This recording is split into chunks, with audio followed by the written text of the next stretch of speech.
ఎఫ్ఎసీలకు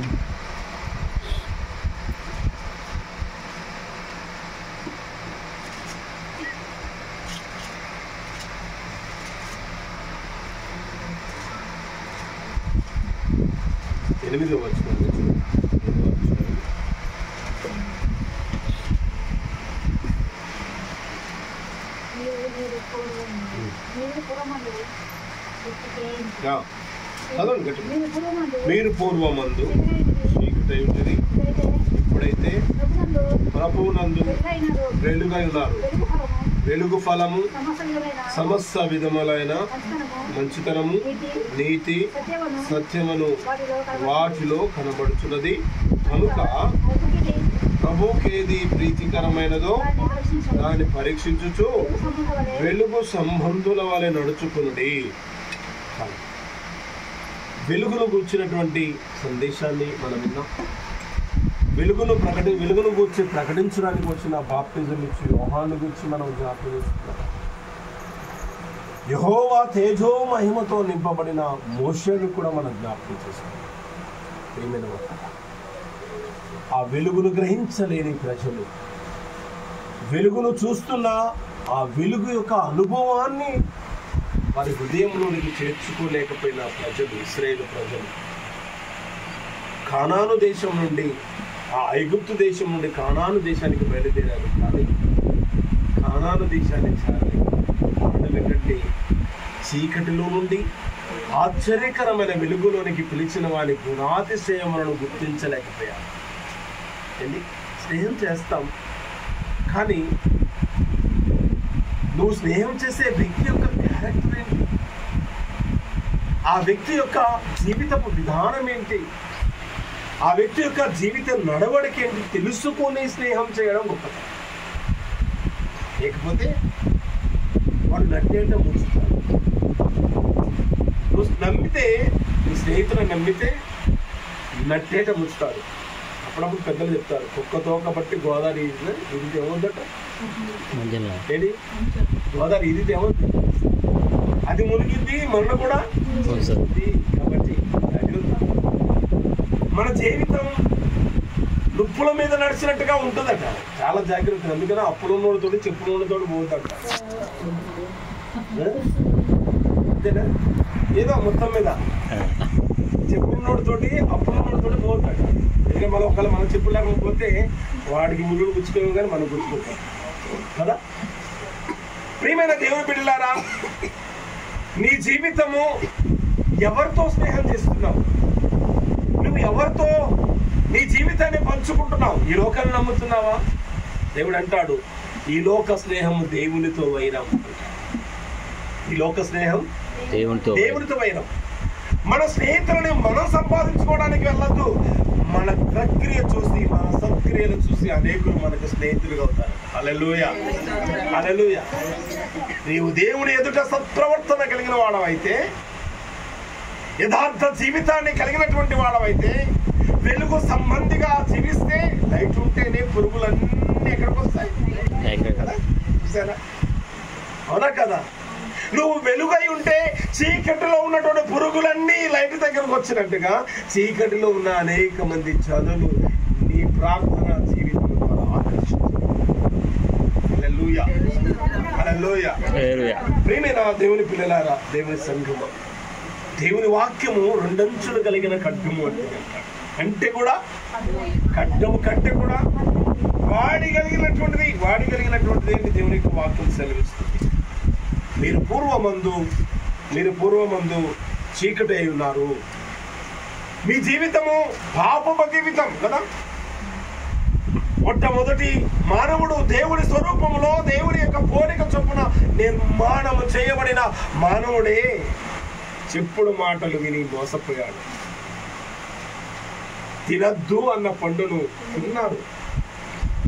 పైగా ఒకరిని ఒకరు నిందించుకున్నాడు. అవే చేసిందంటే అయ్యే చేసిందని.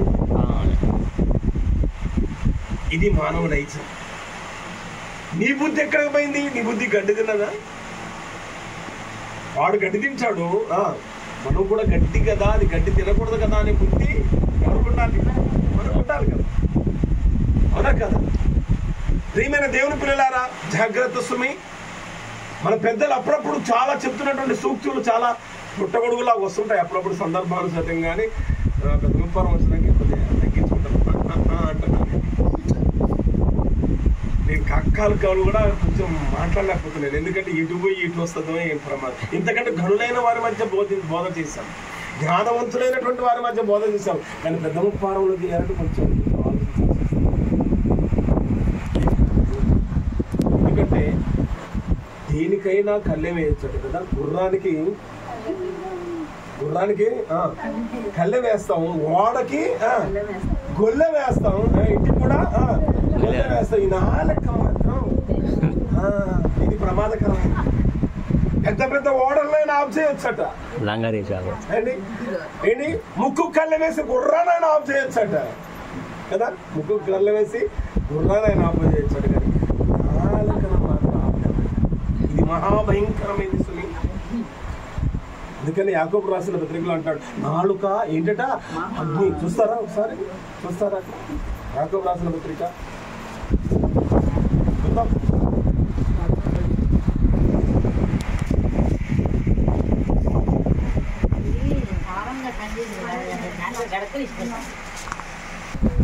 నాలుగో అధ్యాయం 3వ అధ్యాయం 6వ చదువుతాను. నాలుక అగ్ని, నాలుక మన అవయములో ఉంచబడిన ఎక్కడుందట ప్రపంచం అంతా. ఏం ప్రపంచం అన్నది? పాప ప్రపంచం అంట. ఏ నాలుగు మనం ఉదాహరణ మాట్లాడుతున్నాం. ఒక సెలవులో ఒక బావిలో నుంచి లేక ఒక మోటారు తీసుకున్నటువంటి ఆ గోతిలో నుండి 2 రకాలైన జలాలు వస్తాయా? చేదు నీరు, తీపి నీరు, నీరు వస్తాయా? మరి ఈ నాలుగు నుండి ఏమొస్తాయట? అబ్బా నువ్వు చాలా మంచోడు అంటుందట. అటు తిరగంగానే ఆ సంగతి నాకు తెలుసు. ఇట్లా ముందు నుయ్యి ఎంత ప్రమాదకరమైంది కదా. నాలుక అగ్ని అంటాడు. అగ్ని ఈ నాలుగు మీద చేయబెట్టుకుని కాలుద్దా? మరి దేవుడే చెప్పింది తప్ప, దేవుడు చెప్పింది తప్ప. ఇది నీటిలో ఉన్నా కదా, అగ్ని కంటే ఘోరమైందట. ఒకవేళ నుప్పురవ్వ తగ్గితే కొన్నిళ్ళు కాదు, కొన్నిళ్ళు అయినా బతుకుతాయి. ఈ నాలుక మొదలుపెట్టిన అగ్ని నాలుకతో మొదలు పెట్టిన అగ్ని ఏం చేస్తాడ? సర్వ ప్రపంచానికే మాలిన్యాన్ని కలుగజేస్తాడ. నా మాటలు కాదండి బాబు. అయ్యగారికి నువ్వు కోపం ఉన్నట్టుంది. అందుకనే అక్కడ సరే ఎలా చెప్తున్నాడు అనుకుంటారా? ఏమంటున్నాడు ఇక్కడ? నాలుక అగ్ని, నాలుక మన అవయములో ఉంచబడిన పాప ప్రపంచమై సర్వ శరీరమునకు అరికాలు మొదలుకొని నడినెత్తి వరకు ఏం చేస్తాడా? ఏ కొంచెం ఎంట్రక మందం కూడా ఉంచకుండా కాల్చేస్తాడు.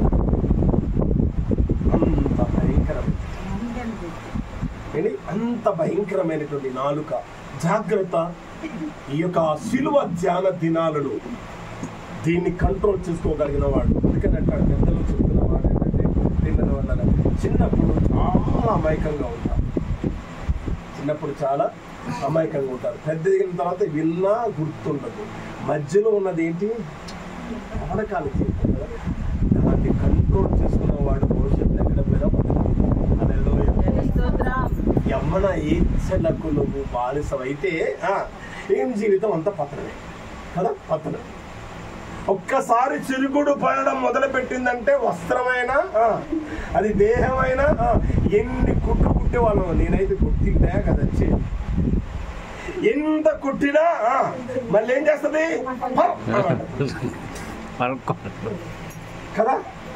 మన పాపపు జీవితాలు ఎన్ని అతుకులేసినా, ఎన్ని అతుకుల బొంతలేసినా మారలేదు, మార్పు లేని జీవితాలు.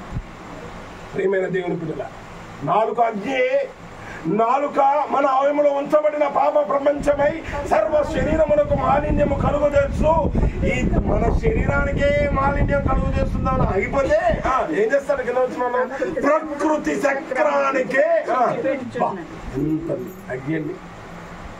చూసారా ఎంత భయంకరమైన అగ్ని దేవుడు ఎక్కడ పెట్టాడు?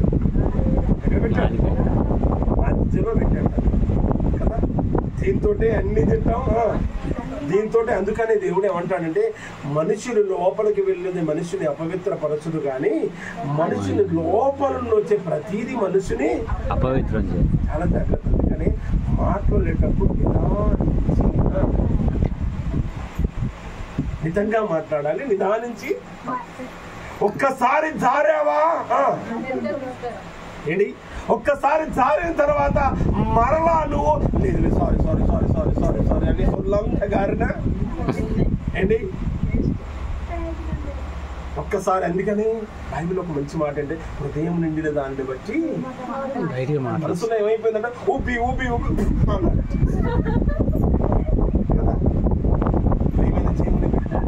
ఆపుకోలేక బయటికి కక్కేస్తారు. ప్రియమైన దేవుని పిల్లల, మీరు అలాగ ఉండడానికి కాదు. మీరు చీకటిలో ఉన్నటువంటి మిమ్మలను ఆ చీకటిలో ఉన్నటువంటి మిమ్మలను పాపముతో నిండి ఉన్న మిమ్మలను పాపములో ఉంచకుండా ఆయన వెలుగులోనికి మిమ్మల్ని పిలుస్తున్నాడు. హల్లెలూయా. మళ్ళీ చీకటి ఎలా ఉందని చూసావా? చీకటి ఎలా ఉంటుందని చూసావా? అక్కడికి వెళ్ళిపోతాం కదా. చీకటిలో జరిగే కార్యక్రమాలు అన్నీ ఏంటంటే మంచి కార్యాలు ఏమి జరగవు కదా, దేవునికి విరుద్ధమైన కార్యాలే జరుగుతాయి కదా. ఇక్కడ ఏమంటున్నాడు, మీరు పూర్వం నందు చీకటై ఉండేది, ఇప్పుడైతే ప్రభువునందు మీరు ప్రభువునందు ఎఫెసీయులకు రాసిన పత్రిక 5వ అధ్యాయంలో మనకు చూస్తున్నాం. 9వ వచనం, ప్రభువునందు వెలుగై ఉన్నారు, వెలుగు ఫలము సమస్త విధములైన మంచితనము నీతి సత్యము అని వాటిలో కనబడుతుంది. ఎక్కడ కనబడతాయి ఆ వెలుగు అంటే లైట్ వేసి అప్ప ఒక బాగా వెలిగిపోతుంది. ఎవరు చేసాము బల్బు కదా, నాకు వెలిగిపోతుందని అంటే ప్రయోజనం కదా. అది వెలిగినా మళ్ళీ కరెంటు పోయిందంటే తుస్సు అంట.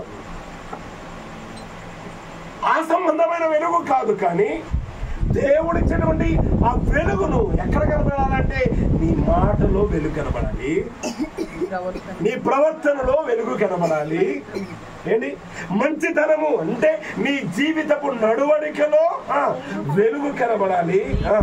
నువ్వు మాట్లాడే సత్యము, నీ నోట నుంచి ప్రతి మాట అంధకారంలో ఉన్న వాడిని కూడా వెలుగులోనికి. హల్లెలూయా హల్లెలూయా. అందుకని ఇది ఎక్కడ ఎదకండి అయ్యా మీరు, ఇది ఎక్కడ ఎదకండి, నేనే మార్గాన్ని, నేనే సత్యాన్ని, నేనే జీవాన్ని అని చెప్తున్నాడు యేసయ్య. ప్రియమైన దేవుని సంఘం, నేటి దినాల్లో చాలా సంఘాలు సమాజాలు వెలుస్తున్నాయి. బ్లెస్సింగ్ మినిస్ట్రీ అని ఒకటి పెడుతున్నారు, ప్రాఫెసీ మినిస్ట్రీ అని ఒకటి పెడుతున్నారు, ఇంకా అగ్ని మినిస్ట్రీ అని ఒకటి పెడుతున్నాడు, ఇంకో నిప్పు మినిస్ట్రీ అని ఒకటి పెడుతున్నాడు. వాడు గాలిపోతాడు, వీడు కాలుస్తాడు. కొంతమంది ప్రైజ్ ఆఫ్ మినిస్ట్రీ అని పెడతాడు, వాడు ప్రైజ్లోనే ఉంటాడు. ఇక అంటే ఆ ప్రైజ్లు ఆగిపోయాయంటే వాడికి గుడికిరాడు. ఇక ఆశీర్వాదాలు ఆగిపోయినట్టు వాడు గుడికిరాడు. వర్షిప్ మినిస్ట్రీ వాళ్ళు ఎలా ఎప్పుడు చూస్తున్నాం పరిస్థితుల్లో, టీవీలలో చూస్తాం కదా. ఏంటి ఒకడు మైక్ తీసుకొని ఎగురుతుంటే వాడు వెనక పొగలు వస్తుంటాయి. ఏంటి దేవునికి ఇష్టమైన కార్యం. అప్పుడప్పుడు వాడు నల్లగున్నాడా తెల్లగున్నాడా కన్ఫర్మ్ చేసుకోకుండా వెనకొచ్చి జిగేల్ జిగేల్ లైట్లు వస్తాయి.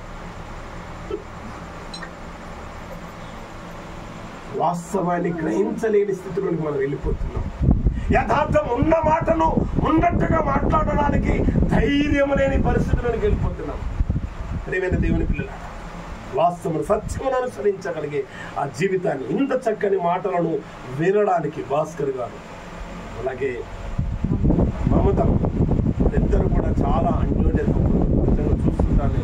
చాలా కష్ట జీవులు, రెక్కలు ముక్కలు చేసుకుని ఒకరి మీద ఆధారపడకుండా మీ మీద మీరు ఆధారపడుతున్నారు.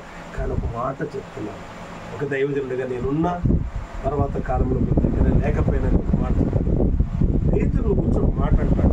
అయ్యా పేతురు, ఇప్పుడు నీకు బలం ఉంది, అక్కడికి వెళ్ళాలంటే అక్కడికి వెళ్తున్నావు, ఏది చేయాలంటే వెళ్తున్నావు. ఒకనొక దినం వస్తుంది నీకు ఇష్టం లేని చోటుకు మోసుకుని పోవాల్సిన పరిస్థితి వస్తుంది. అప్పుడప్పుడు మా అమ్మగారిని చూస్తే నాకు చాలా బాధ వేస్తుంది. అయ్యా మా పరిస్థితి ఏంటి అని.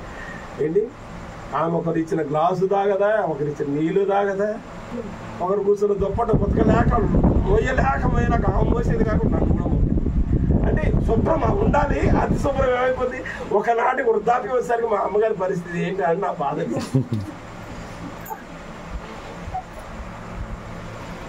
మనోడకి నీళ్ళు పోయమ్మా అంటే గిన్నెలన్నీ తోమితేనే ఇంటికి వస్తాం. నా బాధ అంతే, మనోడకి నీళ్ళు పోస్తే వాడు ఏమైనా హాయిగా నిద్రపోతాడు. ఇల్లంతా శుభ్రం చేసినాకే ఒకనొక దినాన్ని ఊడ్చుకోవడానికి కూడా ఓపిక ఉండదు.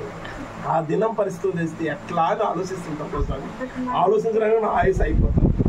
నేను ఇప్పుడు చెప్పే మా ఆత్మీయ బిడ్డలకు చెప్పేది ఏంటంటే, మీరు పోరాడుతున్నారు, ఈ పోరాట ఫలాన్ని మీరు పొందాలంటే దేవుని సహాయాన్ని తీసుకోండి. ఆమేన్, హల్లెలూయా. మీకు ఎదురుండదు నేను చెప్తున్నాను. మీ మంచితనం ఏంటో నేను చూస్తున్నాను కన్నులా. మీ కష్టం, మీ యథార్థత, మీ నమ్మకత్వం, మీ ప్రేమ, మీ దాతృత్వం ఏది కొదవలేదమ్మా. దేవుడు అన్ని ఇచ్చాడు, అన్ని ఇచ్చాడు. అమ్మా ఇదిరా అంటే మమతమ్మ 10 సార్లు ఆలోచిస్తుందేమో కానీ భాస్కరయ్య ముందే ఉంటాడు కూడా. మన సంతోషం నిన్ను పొగట్టడం కాదు, కానీ ఉన్న మాటే కదా నేను చెప్తున్నాను, ఉన్న మాట చెప్తున్నాను. కానీ దేవుని కొరకు కొంత సమయాన్ని కేటాయించాలి. మీదేం చేస్తాడు? 10ంతల ఆశీర్వాదాలు ఇస్తాడు. హల్లెలూయా. 10ంతల ఆశీర్వాదాలు ఇస్తాడు మీకు. నీ పిల్లలను చూసు వరకు నిన్ను ఆయుష్నిస్తాడు నీకు.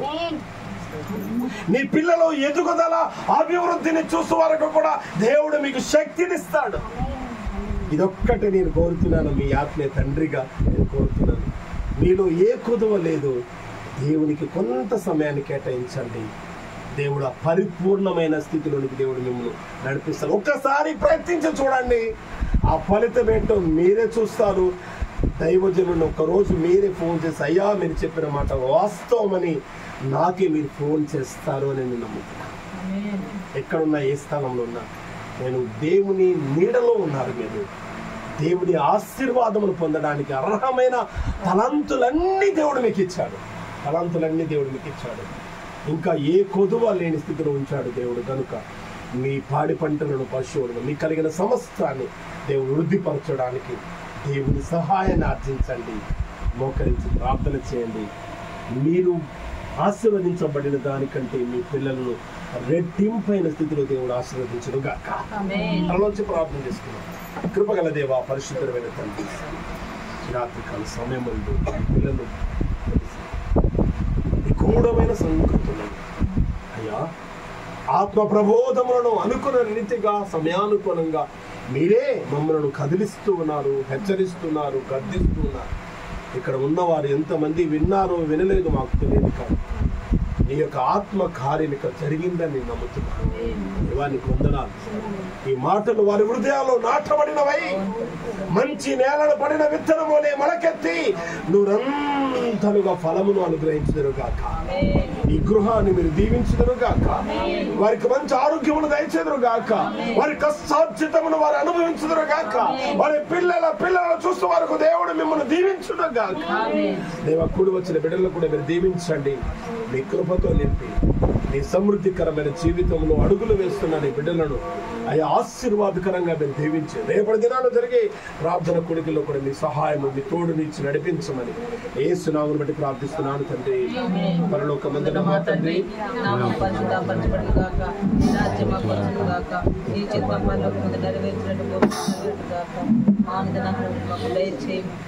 ప్రార్థన చేసి మరి క్షమించిన ప్రకారం పాపలు క్షమించు, మమ్మల్ని తప్పించు.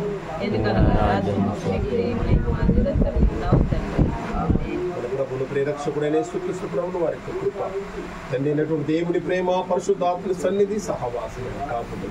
సకల దీవెనలు సదాకాలం ఎందరికీ లభించండి, కాపాడు వర్తిల్లు చేయుగాక. నా ప్రాణమయ యెహోవాను సమర్పించు,